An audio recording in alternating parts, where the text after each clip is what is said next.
Hi, hi, Jeff Africa's Last Dance, the channel. We're moving from the head to the heart, becoming a heart-centered being and a whole brand new life in that sense.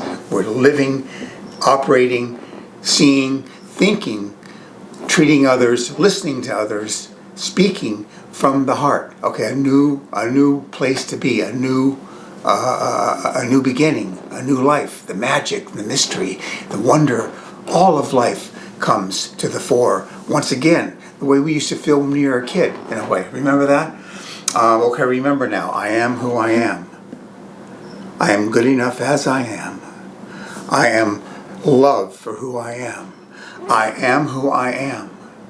I am good enough as I am. I am loved for who I am. Remember that we're reprogramming our subconscious mind with a new software set with that mantra right there. As simple as it is, you do that with some gusto, with some emotion. You start to reprogram and wash away all the insecurities and fears and all the smallnesses and all those things that we want to that make us feel as though we're not enough. Okay, that there is going to help us wash that away. It's going to do a part of the job for us. Okay, we're reprogramming our subconscious mind with a new software system with that mantra. Okay, very, very powerful, very, very nice. Very important I want to re-recognize that my increased heart resonance, my increased heart frequency and magnetization is beginning to inform my conscious mind in the old ways of being that I just have become used to in everyday life. The little things you say, the little ways you exhibit, the ways you treat others. It's starting to inform. When I start to say something, it informs me, no, that's not you anymore. This isn't really yours to say anymore. This is what keeps you out of unification. It keeps you, all these little personality traits and habits and methods and ways and means. As you indulge them, it keeps you away from the unity we're looking for, the unity of the heart, okay? And so my heart, then, the increased resonance is beginning to inform me in the middle of these types of behaviors, generally speaking. No, that's not who you are anymore, you see? So as we do that, we begin to coalesce. And we begin to get into a form of unity of ourselves as we start to shuttle all these things that we were and thought we were and ways of being that we are no longer, okay, and no longer fit us anymore, okay? And so that is a wonderful byproduct of what I've been doing, the work I've been doing. And, hooray for that. The other day, I was sitting there watching a television show, and all of a sudden, this huge energy came over me. And this may be part of the ascension, maybe part of all these, we're getting blasted with all these powerful lights and frequencies right now. And this is sort of what happens. It brings up things that we have to take a look at, that we have in the past wanted to stay buried, but we no longer want them buried, because the only way to get them up and out is to allow them to come forth. And this is what some of these new frequencies, light rays and energies and codes are bringing us, okay? They're starting to flush up things that we thought were gone. Hell, I thought this was gone with all the work I've been doing. This thing came over me, and all of a sudden it was an old program, an old wound, an old scar, a movement of fear. And all of a sudden I was this big. All the work I've been doing out the window. All of a sudden I remember this movement. Now, many years ago that would come over me, and the thought would come, see, Jeff, look at now. You can pretend like you're out in the world, and you can try to be confident. You can try to show people you're able and secure in who you are, and you're a big man and this and that. But this is really who you really are. This hole, this wound is who you really are. So you can go ahead and you can kid people out there that that you're something other, but this is who you are, and talk about a debilitating mind state, okay? But now, okay, so that, I wouldn't have expected, with all the work I've done, that to come over me in that way, and making me feel that old way again of you know, all the huge smallnesses and inability and puny qualities that come forth in that movement of fear. It's a movement of fear. False evidence appearing real. Fear. You got that? But now it gave me an opportunity, and this is where the excitement comes in, to employ all the things I've learned all along the way, and habits I've developed, and the strength of meditation and what that does to centering you, and it allows you to work with that powerful movement of deep fear that had come over me. And number one, I am not this movement. Okay, where before it was going, this is what you truly are. This is at the bottom of everything, Jeff. This is what you are, that whole thing. Now it's, I am not this movement of fear. I'm much grander and better than that. I'm a child of God with unlimited potential. That's who I am. And this movement of fear isn't who I am. You remind yourself of that. And so now once you understand and get it firm that that's not who you are, you can begin to work with it. Number one, you allow it and you accept it. Okay, you don't run from it anymore. We should want these, and this is where my strength has come in. I want these things to come forth now, so I can deal with them, see them, and deal with them, and heal them on the spot. Maybe not on the spot, but as you progress through these things, you're going to start healing them, and you start to learn to accept and allow them temporarily as a temporary reality. You don't resist them. All forgiveness, all surrender, all acceptance, all allowance, and no resistance. Do you see? That's that's what I had come up with, and so you start to employ that, and you no longer fear the movement of fear. Okay, interesting, huh? You no longer fear it. You state to yourself, look, I allow this. I accept this as a temporary reality. I'm not going to resist it, and I'm going to love it, and take a good look at it and see where it's coming from. See why it's there. This was so deep, I caught myself wondering if that's a DNA chink from my ancestral line. You know what I mean? That's how deep and overwhelming it was. Something in the DNA that we, as an ancestry, me and my dad and his dad and so on and so forth, had been suffering as part of our DNA strands. You know, that's how incredible it was. And so it was, I would fall into a 3-day depression. 25 years ago, you hit something like that, you fall into a 3-day depression. But, it left fairly quickly, or I got a hold on it fairly quickly. By the time I awakened the next morning, it was gone. And while it's gone, you think, how could I have let that, what was that all about? But it was quite, when it's there, it's quite powerful. I couldn't imagine having a girlfriend seeing me and go through something like that. You know what I mean? Because it wipes all love. There is no love, no God exists in that movement, and it in a way, we must relish these things. Like I'm telling you before in the last video, we must relish these sort of things, because this is what we're here for. We aren't, where we come from is a fantastic place, and there aren't these types of things that we have to contend with. But here, as a unique part of this 3D experience, we do have these things to contend with. And we must start to relish, going, wow, here comes something, with intrigue and a little bit of anticipation, these things. And we mustn't be afraid of them, and we mustn't take them as real. But we must look at them, be unafraid to look at them, and employ all the tools that all of us has developed. I've developed mine. You must have developed yours, as we all move to the greater unity consciousness. And we employ all those things we've learned. That's where the rubber meets the road. That's what we want, to be able to work with the things we've learned at critical times in these type of fears. Now imagine being in a social situation. I've been in, and I fell into that when I was around some incredibly tough guys. I mean, Hell's Angels type tough guys. You know, you fall into something like that, and not only are you there, but you have this situation where you have these sharks swimming around you, these wolves and reptiles, and holy shit, man, it is really it can screw you up for a decade. You know, you could take you a decade really to pull out of that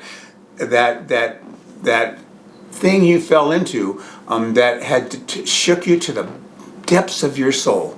You know, just to the depths of your soul, wiped out any sense of confidence and a sense of ability to present the world with a you that you could be proud of, which is part of this whole thing too. All these things are part of who we are. We don't have to hold up this example of a you that I could be proud of. Okay, because we have all these things within us that we have to work through as part of ourselves, and these and more, really. And so we have to learn how to manage them and work through them and heal them, although it may not heal completely in one take. But imagine being in a compressed situation, going through something like that, and which I have. And I'm sure we all have in a certain way. And it just wipes out your confidence in a major way. But we have to realize that we aren't only the things we wish to be and wish to present to the world. We're a lot of things, including those deep, dark things that come up. We are they, you know, we temporarily are them too. And we learn how to, in an anticipatory, intrigue, sort of an adventure, there you go. We learn how to face them and begin to dissolve them with love. And all the things we've learned, call in your spirit guide and say, look, I need help right now. Help me get through this. It just is amazing how powerful it was. And I thought that I was beyond those things, but I am not. And it's okay that I am not. Okay, we relish these. We've changed. We've flipped the switch, the script on those types of things. We learn how to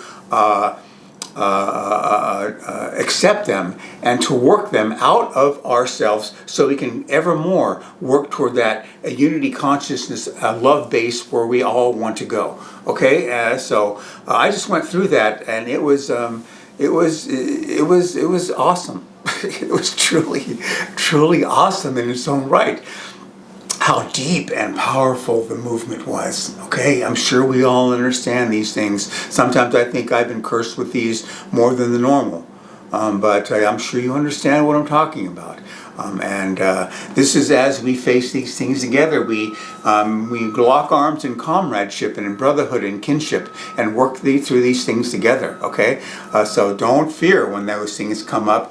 Use the things I've been pledging or preaching, all these tools that we have gathered, and take care of business, okay? That's what we do. Okay, now, I've been tagged as a cosmic messenger. Okay, I went to a guy, Jack Schwartz, famous. It took me a year and a half to see this guy. He reads your aura, then tells you about yourself. He read my aura, said, Jeff, you're a cosmic messenger. Now, when I went to see him, I was in the midst of the shit I've been telling you about, 4 decades long shit. And so what he said didn't make any sense to me at all. But I do remember, at 17 years old, I remember specifically, standing up there against a wall at high school, watching all the people go by, and me having this thought that, you know, I have something to bring to these people. I have something to tell these people. I remember that. See, but then it all fell apart. And that thought was like a way gone in the background when I started to hit the shit. Okay, so then he then said, Jeff, you're a cosmic messenger. You have a message to bring to humanity. You know, that's what you're sent here for. You're here to deliver a message, and that's what you have to do. That's what your purpose is. At the time, you know, I said, okay, fine, but you know, I was really deep in the shit. You know, just something I just filed away, and I, related to that one experience that I had at 17 years old. And now that I'm coming and blossoming like I've explained to you that I'm doing, now it's all coming back to me now. Now I realize that I do. And then look, there's a lot of cosmic messengers around these days. You know what I mean? I mean, all of the new kids, they're coming through, the rainbows, the crystals, the indigos, all of those are cosmic messengers of some sort. There's a lot of us, we're no better than anybody else, but we are unique. You know, we're not special, but we are unique. And to help in this ascension process, a lot of messengers are coming through and taking a look around and seeing, you know, how things could be better. Okay, that's basically what it's all about. A new perspective. We bring a new perspective, new sensitivities, being able to look at what's going on and say, you know, this could be better, or we should be heading in this direction. Those types of things. So, as I am beginning to be a rebirth as a cosmic message, what is my message then? Exactly what is my message? There's been laced with all of my videos that I've done, laced with a message, you know, a common thread through those videos. But what is my message? Okay, as I put this together, what do I have to tell humanity that hasn't been said? Although, you know, I was supposed to deliver my message in the 90s, but that didn't go down. But there are so many things coming through now. What message am I going to have any better than that? What message am I going to have that Archangel Michael hasn't said, or Jeshua hasn't said coming through, or any of the archangels coming through, or the galactics that are around this planet right now watching this ascension process go down? What message do I have to say that's going to stand out? You know, amidst all of these very intelligent people being around these days. So there's that. But I'm going to start to relay to you what I've put together. What is my message to you, okay? And here it is. Number one. One point of my message: the human consciousness form as we know it. The ego mind, separated sense of self, is unacceptable and intolerable. I'm telling you right now, the common consciousness form that we have taken on here in this 3D reality, the ego-dominated consciousness form, is unacceptable and intolerable. That's what I've thought all along. We do our best with it. One way to keep that tamped down is get busy. Most people handle that by getting busy and constantly keeping themselves busy, so they never have to sit still and find out that what I'm saying is largely true, if not wholly true. Okay, that we are living a consciousness form that is unacceptable and intolerable. And the best we have to do is we keep ourselves wholly absorbed and hypnotized to this 3D reality, and moving forward and keeping active, so we never have to sit still for a moment and realize that the consciousness form that we're under is unacceptable and intolerable. Okay? We spend our lives living out to make up for this consciousness lack and this hole that we seem to have within us. We spend our lives in trying to achieve our way out of it.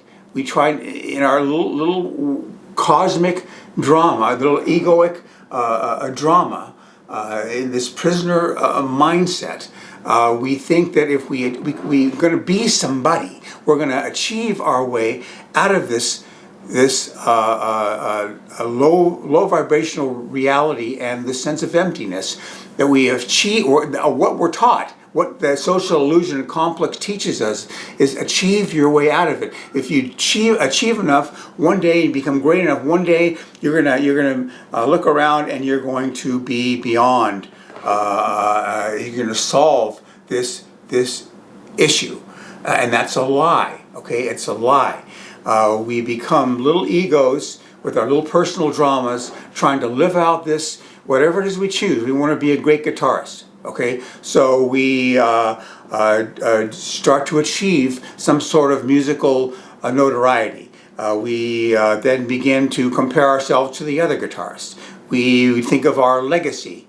We think we're all washed up now. Now we have to be on a a rebirth cycle of a guitar. That's not the right word.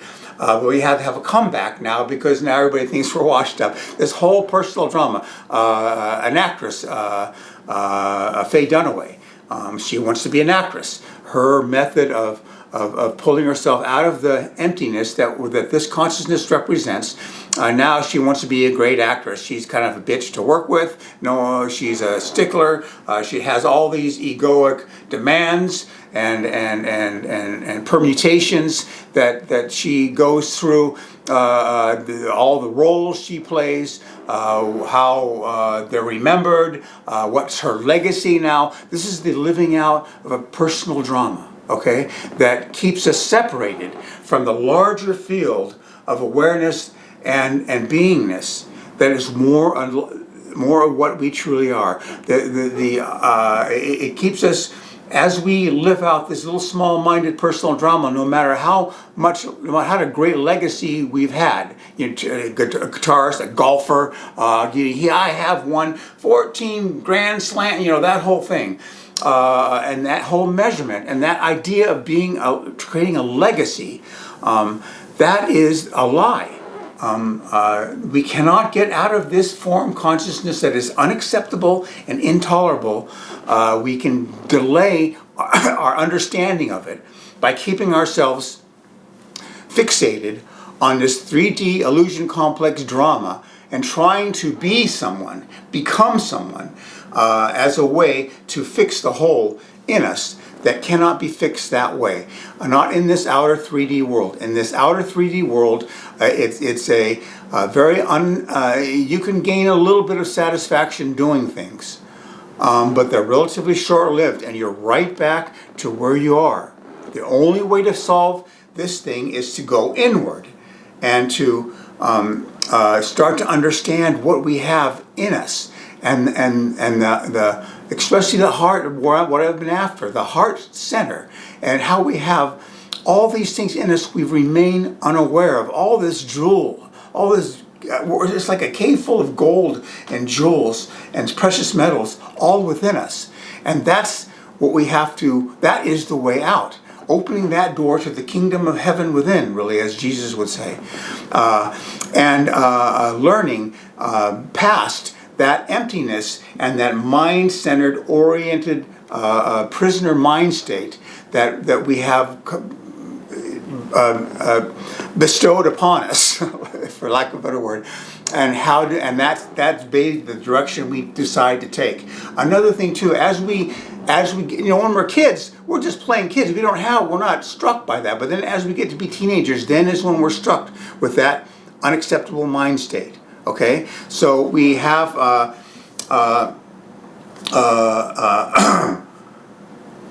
all these ways of looking at that, and we decide that what have I done wrong to have this thing smacked, right in front of my face this way, smacked me around.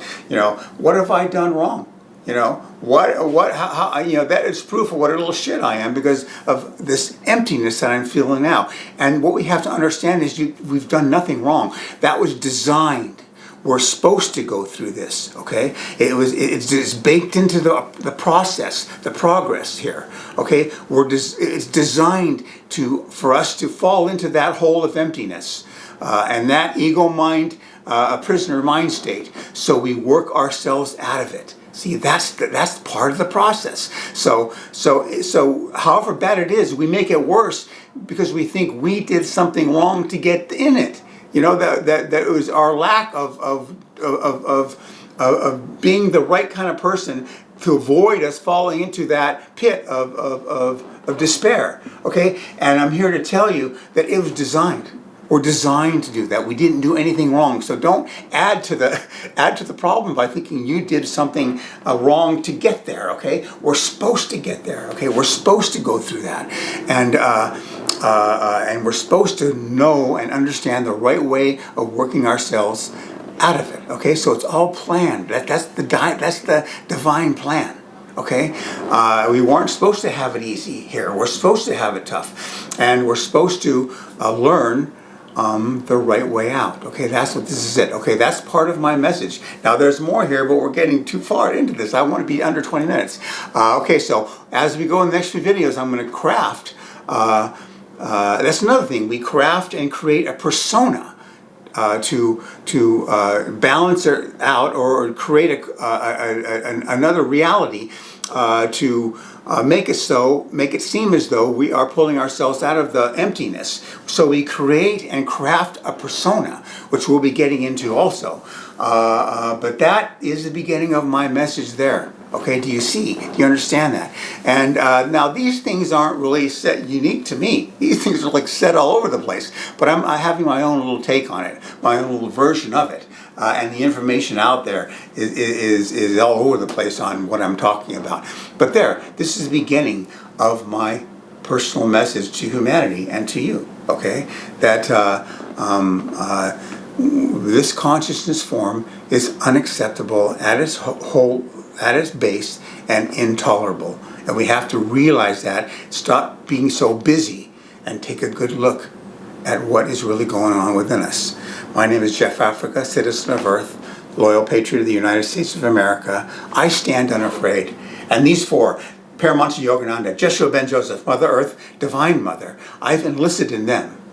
Sitting on my shoulders for me to get this done, getting out of that mind state into the heart state and becoming a brand new person and living out all these beautiful words where there's no compassion and empathy and tenderness and humility. That's another thing going through that experience I just told you about initially, is it teaches you how to be humble. I was humbled. Oh God, I am humbled with this thing. Humility is a beautiful, beautiful, wholesome energy. We're talking about being the energy of all these words, not just the words themselves. See, the meat is the energy that these words represent. Love. Love is not just a word, it's an energy, and it's a state. And to access that state, then you know what love's all about. That's it. So I've elicited these four to get me to where I want to go, right in front of your very eyes. Okay, and that's where I'm going. That's where we're all going. Okay, indeed, as needs must be, we must go there. All right, thanks so much. Love it. Very nice. Thank you.